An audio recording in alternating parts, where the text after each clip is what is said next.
दोस्तों, कहानी की शुरुआत में हमें एक ऑडियो सुनाई जाती है जिससे हमें पता चलता है कि यह एक सच्ची घटना पर आधारित फिल्म है। अब हमें हाशिमा आइलैंड पर एक कोयले की खदान दिखाई जाती है जिस पर जापानियों का कब्जा है और यहाँ कोरियन मजदूरों से जानवरों की तरह काम करवाया जाता है। कोयले की खदान के अलावा इस आइलैंड को जापानीज सोल्जर्स ने चारों तरफ से घेर रखा है, इसलिए आज तक कोई भी यहाँ से जिंदा बच के नहीं जा पाया है। यहाँ पर एक जापानी सुपरवाइजर एक छोटे से बच्चे को सकरी सी जगह में भेजता है क्योंकि वहां किसी बड़े आदमी का जाना पॉसिबल नहीं था। लेकिन बदकिस्मती से एक विस्फोट के चलते यह बच्चा मलबे के नीचे दबकर बुरी तरह से मारा जाता है।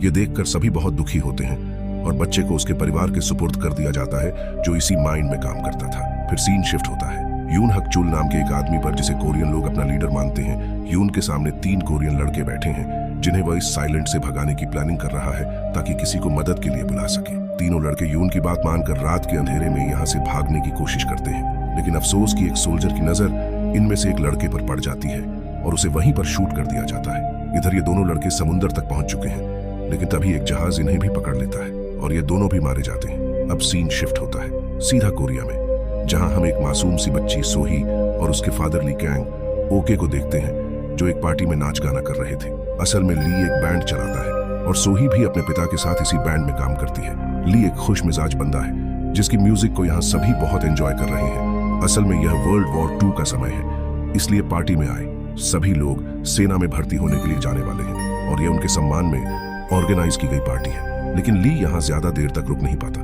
क्योंकि उसने सेक्शन चीफ की बीवी के साथ मस्ती की है और वह उसे पकड़ने के लिए आ रहा है। ली यहाँ से भागकर सीधा अपने दोस्त सुगियामा के पास पहुंचता है और कुछ ले देकर खुद भी सेना में जाने की जिद करता है क्योंकि उसका बचपन से ही सपना था कि वह भी देश के लिए दुश्मनों से लड़े। सुगियामा भी उसकी फीलिंग समझता है और उसे सेना में भेजने का इंतजाम करता है। अब आखिरकार 12 अप्रैल 1945 का वह दिन आता है जब इस शिप को सभी लोगों को लेकर हाशिमा आइलैंड के लिए निकलना था। ली, उसकी बेटी और पूरे बैंड ग्रुप के साथ सभी लोगों को इस शिप में ठूस ठूस कर भर दिया जाता है।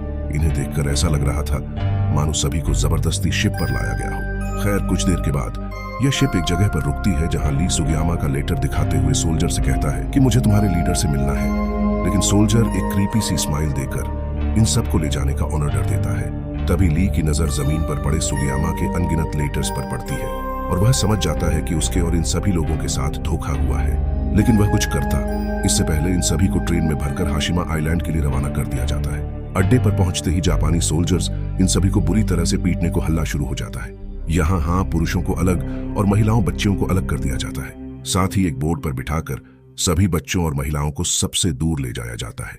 इसके बाद इन सभी को एक जगह ले जाकर इनसे इनका सारा सामान ले लिया जाता है, जहां ली अपनी रोलेक्स खड़ी सुपरवाइजर को देकर अपनी बेटी से मिलवाने की विनती करता है। इतने में कंपनी का जूनियर ऑफिसर यमारा आ जाता है। यमारा ली की हरकत देकर उसे जापान का नेशनल सॉन्ग बजाने को कहता है, जिस पर ली अपने पूरे ग्रुप के साथ शुरू हो जाता है। इतने में कंपनी का मैनेजर शीमा जाकी भी यहाँ पहुंच जाता है और इन सभी का स्वागत करता है। शीमा जाकी कहता है कि अब से आप सभी हमारे लिए काम करने वाले हैं।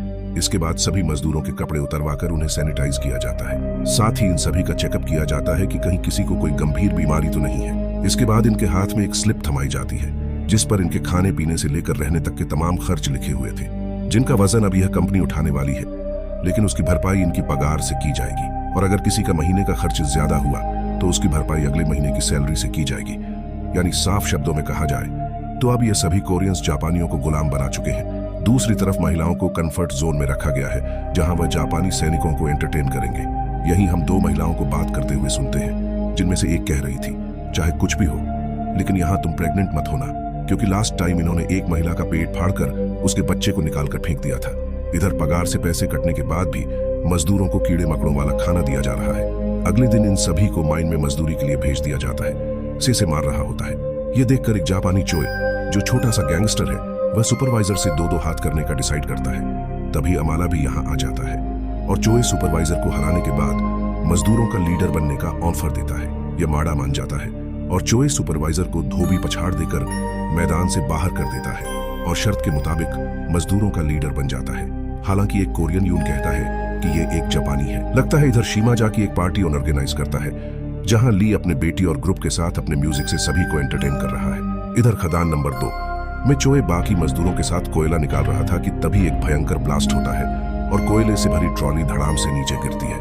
जिसकी चपेट में आने से कई मजदूरों की जान चली जाती है और पूरी खदान में आग फैलने शुरू हो जाती है। वहीं जब शीमजाकी को इस ब्लास्ट की खबर मिलती है तो वह खदान नंबर 2 को बंद करने का आदेश देता है, लेकिन तभी उसे पता चलता है कि यून भी इसी खदान में बंद है।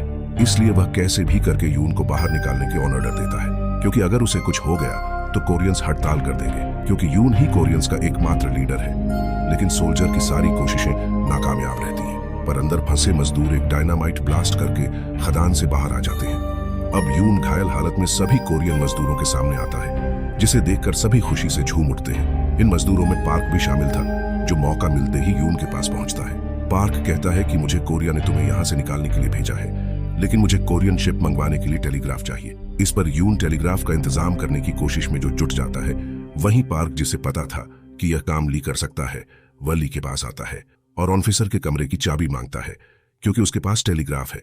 ली जब इसका कारण पूछता है तो पार्क उसे सब कुछ सच सच बता देता है और ली खुद को और सोही को भी यहां से ले जाने की शर्त पार्क के सामने रखता है। पार्क के मानते ही ली इस ऑफिसर के कमरे की चाबी चुराकर नकली चाबी का इंतजाम करता है, जिसके थ्रू पार्क कैब में आता है और कोरियन आर्मी से मदद मांगता है। यहाँ पार्क को कोरियन अकाउंट्स का रिकॉर्ड भी मिलता है, जिसे देखकर उसके होश उड़ जाते हैं। इसी बीच आइलैंड से होकर दुश्मनों के बॉम्बर प्लेन गुजरने लगते हैं, जिन्हें देखकर सभी अपने बंकर्स और घरों में छुपकर लाइट्स ऑन ऑफ कर देते हैं। मौके का फायदा उठाकर पार्क यून को एक खुफिया जगह पर लेकर आता है, जो उसे कहता है कि मुझे सब पता चल गया है। यहाँ जितने भी कोरियन मजदूरों की मौत होती है या उनके साथ कोई हादसा होता है तो उनके मुआवजे का आधा तुम्हारा और आधा शीमाजाकी के अकाउंट में जाता है। यह सुनकर यून हैरान रह जाता है और खुद को बचाने के लिए झूठ कहता है कि उसे फंसाने की कोशिश की जा रही है। यही ली और सोही भी थे, जिन्होंने इन दोनों की बातें सुन ली थी। इसी बीच हाशिमा पर एक जोरदार धमाका किया जाता है, जिसमें शीमा मारा जाता है। वहीं जापानी अपने आप को बंकर्स में बंद कर कोरियंस को मारने के लिए छोड़ देते हैं। वहीं यून आग बचाकर यहां से भागने लगता है, जिसे चू नाम का आदमी सहारा देता है, पर यून उसे भी मार देता है, क्योंकि उसने भी वह अकाउंट रिकॉर्ड देख लिया था। पर हर क्राइम की तरह इस क्राइम पर भी ली और सोही की नजर पड़ जाती है। अब यह माला को सीनियर ऑफिसर का फोन आता है, जो कि उसे बताता है कि हिटलर मारा जा चुका है और अमेरिका ने हिरोशिमा पर बम बरसाए हैं, जिससे हिरोशिमा पूरी तरह से बर्बाद हो चुका है। यमाला कहता है कि शीमा जाकी घायल है, जिस पर सीनियर ऑफिसर उसे मारकर यमाना को मैनेजर बनने को कहता है और यमाना शीमा की रही बची सांसें भी छीन लेता है। अगले दिन जापानियों का धरना प्रदर्शन चल रहा था, जिनकी मांग थी कोरियंस को यहां से भगाना, क्योंकि एक कोरियन ने छोटी सी जापानी बच्ची के साथ जबरदस्ती कर उसे मार दिया था। हालांकि यह सच नहीं था, बल्कि असलियत में सुपरवाइजर ने बच्ची के साथ यह किया था और इल्जाम चोर पर लगा दिए थे। लेकिन बिना सच्चाई जाने चोए को गिरफ्त में ले लिया जाता है। वहीं अमाला यून को एक ऑफर देता है कि अगर तुम मजदूरों को आधा पैसा जो तुमने कमाया है वह मेरे नाम कर दो तो मैं तुम्हें यहाँ से बाहर भिजवा सकता हूँ। साथ ही वो यून से कहता है कि अमेरिकन से कहना हम कोरियंस का अच्छे से ध्यान रखते हैं, बाकी यहाँ कोरियंस को खदान में बंद करके मारना मेरा काम है। यून भी इन सब के लिए मान जाता है, लेकिन पार्क और सोही ने इनकी यह बातें सुन ली थी।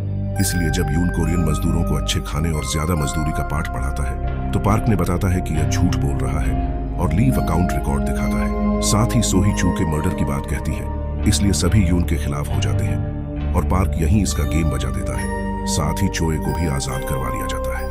अब पार्क इनसे कहता है कि हम कोयले ले जाने वाले जहाज की मदद से यहाँ से भागेंगे, इसलिए इनमें से कुछ लोग हथियार डायनामाइट्स वगैरह बनाते हैं ताकि जरूरत पड़ने पर अपनी जान बचा सके। इसके बाद ये जहाज पर कब्जा करते हैं और कोयला शिप में रखने वाली बेल्ट के जरिए शिप पर जाने लगते हैं। पर तभी यहाँ जापानी सैनिक आ जाते हैं, जिन्हें ली भटका आता है और पार्क मार डालता है।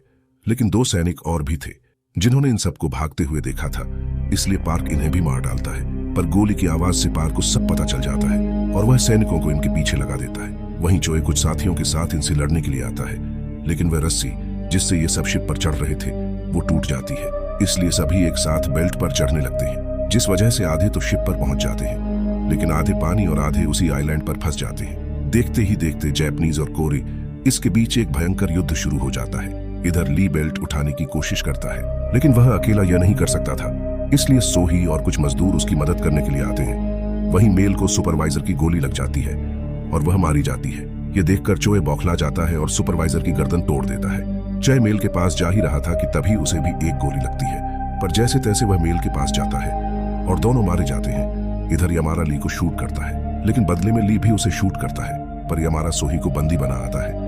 पर पार्क उसके सिर पर पत्थर मारता है और सोही बोतल वाला बम उस पर फोड़ देती है।